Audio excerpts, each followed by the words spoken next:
Yeah, Daniel, hopefully you can hear me.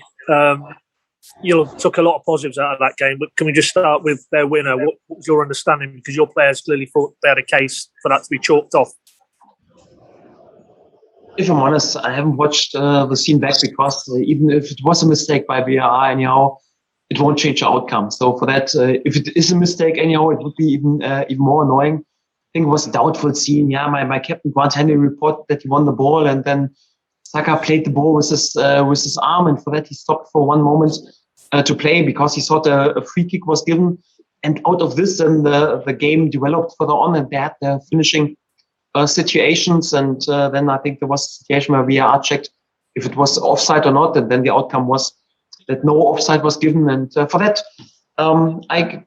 it's not so much my topic. So if I'm honest, if the VAR referee thinks it's no offside, then we have to accept the goal. And was then the decisive goal unbelievably unlucky for my players anyhow that such a situation leads then more or less like to the decisive goal, because there were, I think, a few questions can be asked with the handball and then the situation later on. But if the decision from the referees, and I also trust VAR and trust the referees, for that I don't want to watch the scene back. I accept. Give us your assessment of your side's performance. You made a few changes today, but pleased with a lot of what you saw today? Yes, first of all, we are unbelievably disappointed because we're not. There's no replacement for points. We're not playing for warm words or for great performances. We want to win points. Otherwise, I mentioned in my last press conference, otherwise we would do synchron swimming. We want to win some points, and for that we are disappointed. When the dust is settled, you have to say that we have so many positive things to take out of this game, and I just have compliments for my lads, because the first 50 minutes were tough. Arsenal was on the front foot. I have expected this a little bit because they always start unbelievable on the front foot. Even Man City in the game had the first 10, 15 minutes some problems.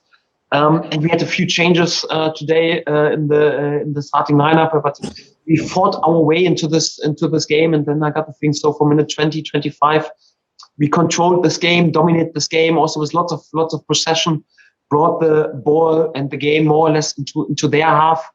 Created good situation, missed a little bit the cutting edge in order to use one of the situations, to be a bit more precise in the final third to go in lead. But yeah, even in the second half, I got the feeling. So we were dominating possession and brought the ball in many scenes with good counter pressing, also close to their box. They had to defend a lot, and it's still unbelievably complicated, to control all their counter attacks. With players like Aubameyang, Pepe, Saka, Smith Rowe later on. I think we did an excellent job also to control this moment. And then this unlucky situation led then more or less like to the decisive goal. And of course, in the final minutes, we had to take more risks anyhow and change the base formation, brought many offensive thinking players on the pitch and created many set pieces, and also the situation with Timo. Sadly, we're not able to find the equalizer. Yes, of course. And in the last minutes after we took so much risk, Arsenal had then, of course, a few good counter attacks anyhow. But this is what you have to accept when you take so many risks, because we wanted to equalize and to turn this game. And sadly, the outcome is lost. For that, we are all disappointed. But after the dust is settled, I think many positive things to take out of this game. As you say, you made some very big calls. I think there's 4 changes. Firstly, was that a reflection of the international period and some of the workload and travel for some of your players, and also specifically on the Bamidele and Zolis to give them their Premier League debuts, essentially? How do you think those 2 went? Yes, it was due to some technical necessities and also due to the loads during the international break. We had a bit tricky international break with 2 incomings with Ozan and Matthias, so they will need some time to adapt. They were today the first time in the squad. We had players with unbelievable load in the last days. For example, Milot Razica was excellent in our first games, but he had a difficult preseason. He had lots of load in the international break. Just on Wednesday night, he played for Kosovo in Spain, had to work a lot against the ball, 90 minutes. Then the travel back to England, then the travel also yesterday in the coach for 3.5 hours till London, until we were in the hotel. He was also a bit tired, and he needed to have a break. Also, Billy Gilmore, he's played more minutes than any other player in my team in all competitions for us so far. And also unbelievable busy spell for him for Scotland, played many minutes. He's always in the spotlight because there's so much hype and praise around him. we got the feeling. So we have to make sure Billy, for example, coming out of a last season where he hardly played the game anyhow and never started the game, then to be in a period where we always have to be in the spotlight. So we had to be a bit careful, and we have to look a bit after these guys. And for that, it was a bit due to the load, but also due to some tactical necessities today. We needed, against their unbelievable quick and pacey front line, many quick players in our defensive role. And that was also the reason with Andrew, one of our quickest players, came into the starting lineup. Also need to control Tierney a little bit, because he's also a massive part in their offensive game. And I got the feeling so Kieran Dowell used his chance in training. He was spot on and focused in training, and he could have to do the job to control Tierney, but also to have an effect in our offensive game.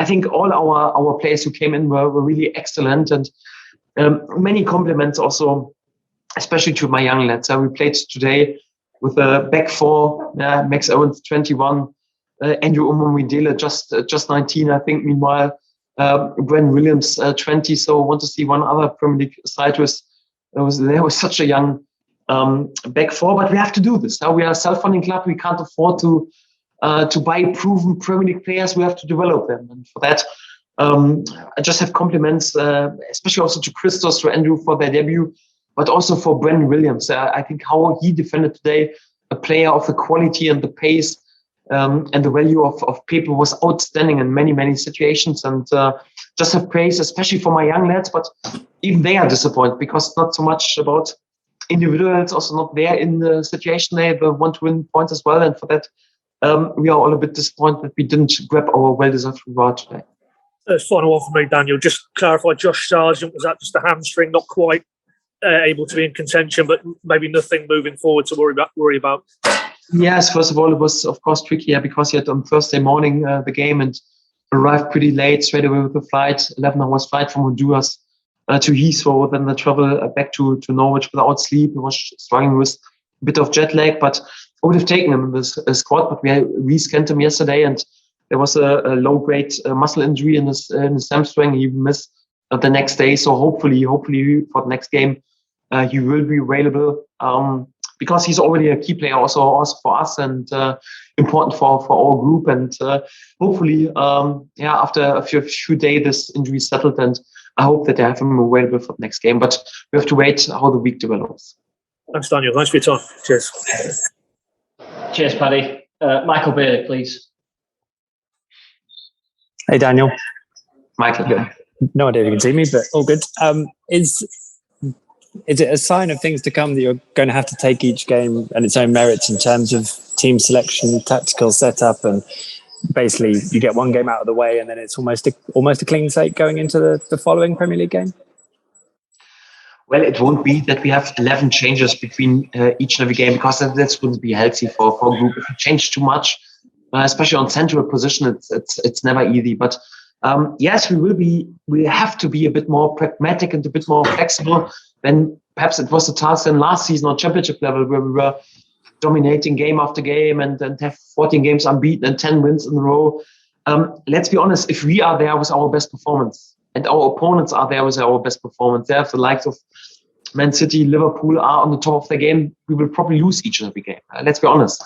So for that, we need to find some pragmatic solutions. Also, sometimes we need to make sure that we are perhaps also a bit unpredictable, that we are prepared for each and every game in a perfect way, and we deliver a top class performance. And if we do this, like today, also not just from the technical point, but also such a spirited and committed performance, I think we will give ourselves then in each of the game more or less a chance to win points. And today, of course, it's an unlucky outcome anyhow. But it's a tight game. We accept this. We also have to accept the class and the quality of the Arsenal players. And for that, we accept the loss. And we make sure that next weekend we'll go again perfectly prepared, and hopefully then also with the right solutions to win the next points. Which I guess is something your whole squad is going to have to be aware of and on board with, isn't it? That they, will get a chance regardless of what the next game is coming. And obviously the Watford game already feels like a really, really big one coming up. Yes, but each and every game is big on this level. Yeah, even today, 1 or 3 points would have been a massive boost. And of course, the same against Watford, but if we win it, though, it's also not a guarantee that we will stay in this league. Then the next game is also full of pressure, and if we lose, it's also not that we will raise the right flag. So for us, it's more like we can't bake us any results. So we make sure that we try to bake us performances like today, that we are spot on in our tactical behavior, spot on, hopefully also in the team selection, spot on also like in what we bring to the on the pitch. And I just have compliments for my lads today. I trust each and every player in my group, and we will need the whole group in order to be competitive on this level. And we want to go exactly in this way, and then hopefully, and I'm also quite confident we win points pretty soon. Yeah, Daniel, thank you. Good, thank you. Thanks, Michael. Anybody else? Okay, thank you. We'll leave it there. Thanks, everyone.